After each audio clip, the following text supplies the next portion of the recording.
Hello pilots and welcome to Motion RC. Today we are checking out the all-new Skynetic Andes glider from here at Motion RC.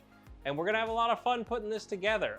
We know this may be some pilot's first aircraft, and we wanna show you exactly how to put this plane together so you'll have your best luck with it.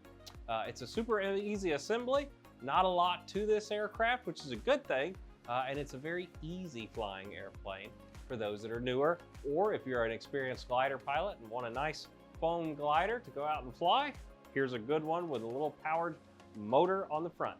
So let's get into the assembly of this aircraft. Shouldn't take too long at all.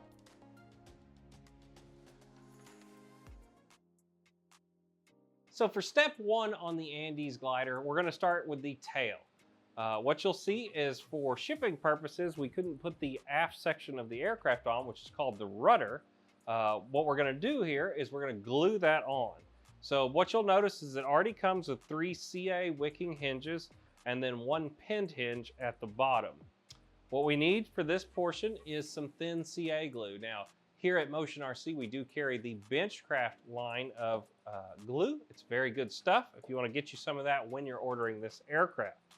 The way this is going to work is you're going to key your rudder in and then turn it to the side.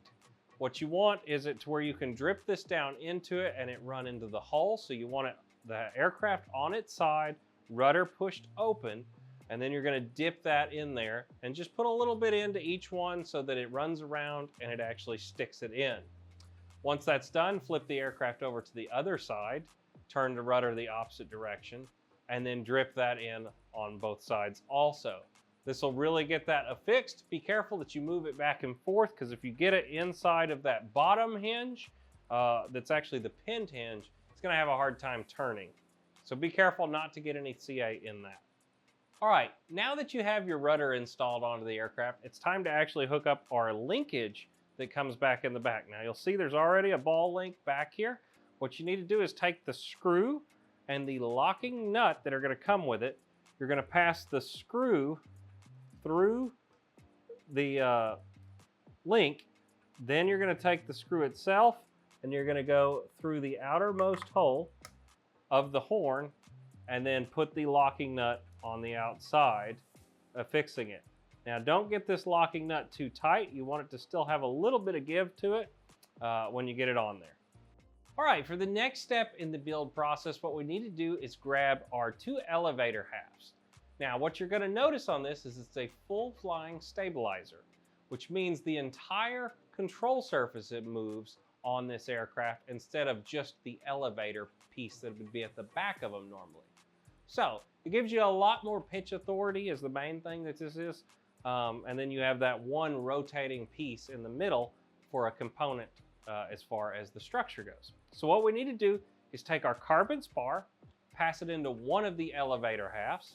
Then we're going to pass that through the fuselage. You'll see the square hole on the receiving point of the fuselage. Once you have that on, you can slide your other elevator half on, then turn the model upside down. You're going to see there are 4 locations to put our screws into.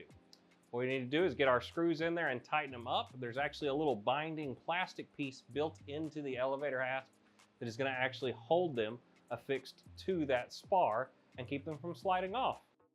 All right, so now that we've got the fuselage pretty much assembled, it's time to move on to the wings. Now, for the most part, these do come pretty much pre-assembled. What you will find is that there is this little metal bar that comes in the kit.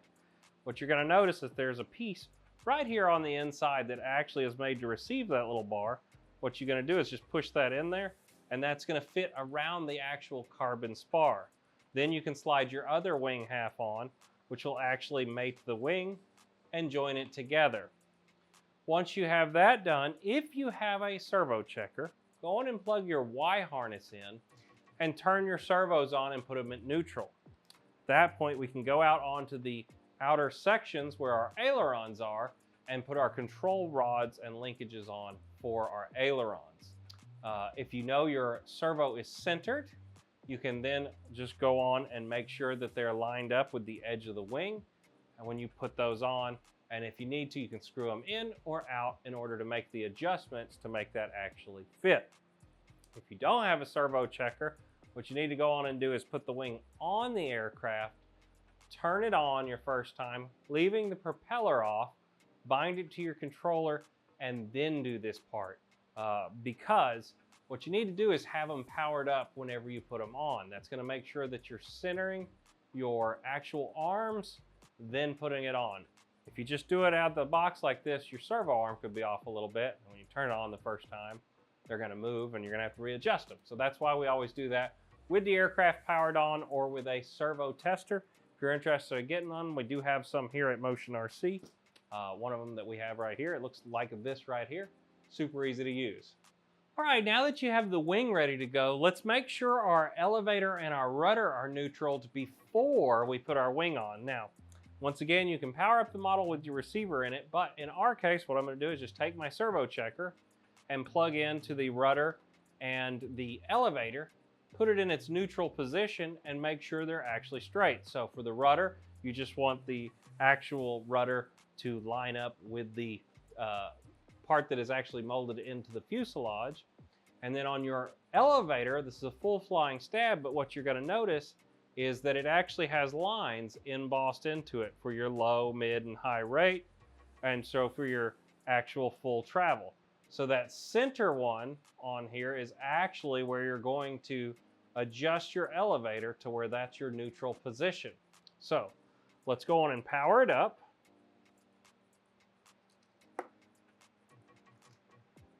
I have it in its neutral position, and then we can actually just loosen it off. All right, so in order to actually adjust it, you take your 1.5 millimeter Allen key, we can loosen off, and now we can actually move this up and down, as you can see.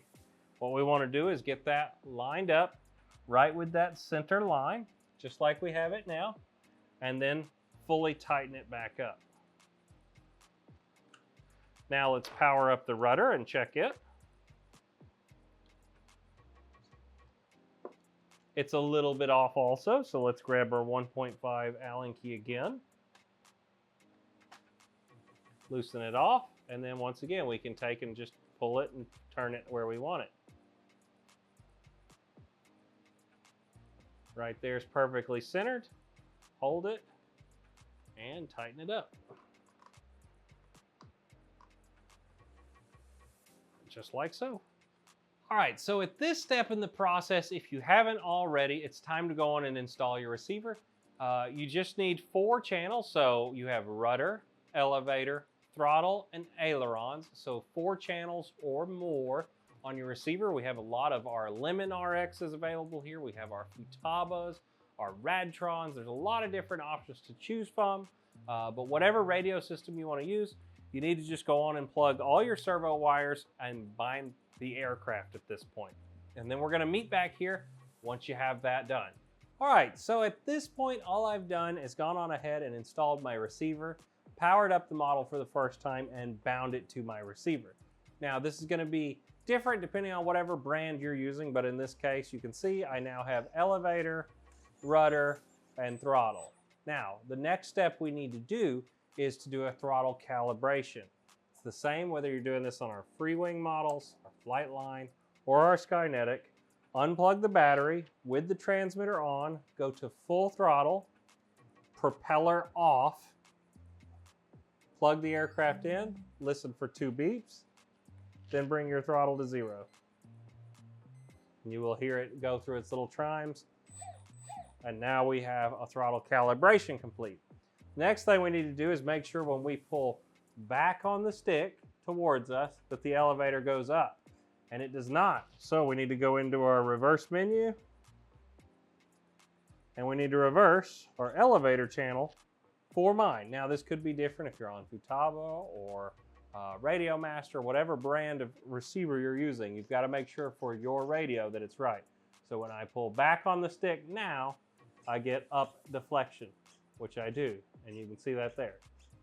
For the rudder, if I were to go to the right, I should see the rudder deflect to the right. It does not, so we need to go on and fix that also. Rudder now going to the right, it goes to the right. When I go to the left, it goes to the left.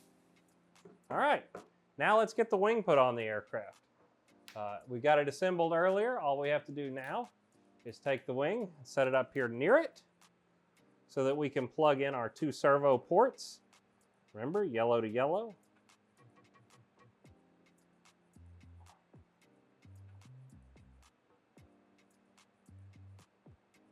All right, then we can set the wing on the aircraft, making sure not to pinch any of the wires as we put it on.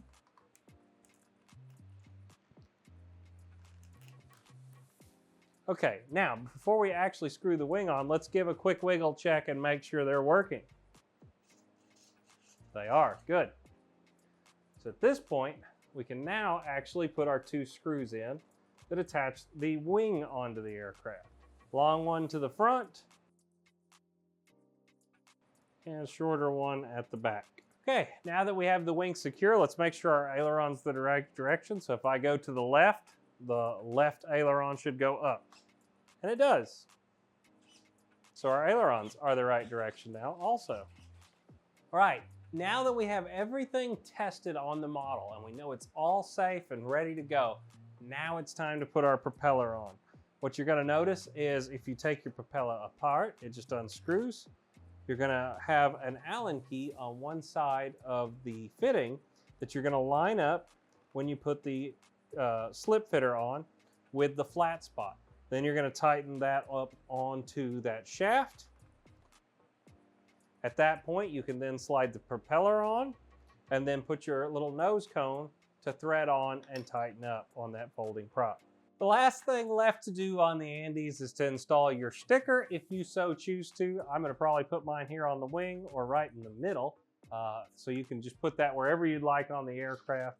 And that's pretty much it. The aircraft is assembled. Super easy, guys. If you're curious about how it flies, we're gonna have flight videos available of this aircraft too over on the product page. Very easy aircraft to fly though, if you're new to starting out, or if you're just looking for a good looking glider to fly. As always, make sure you subscribe, you like. Here at Motion RC, we're getting close to 100,000 subscribers, so that'll be really awesome if you guys can do that. And as always, whether it's air, land, or sea, you can get it right here at Motion RC. See you in the next video, guys. Bye.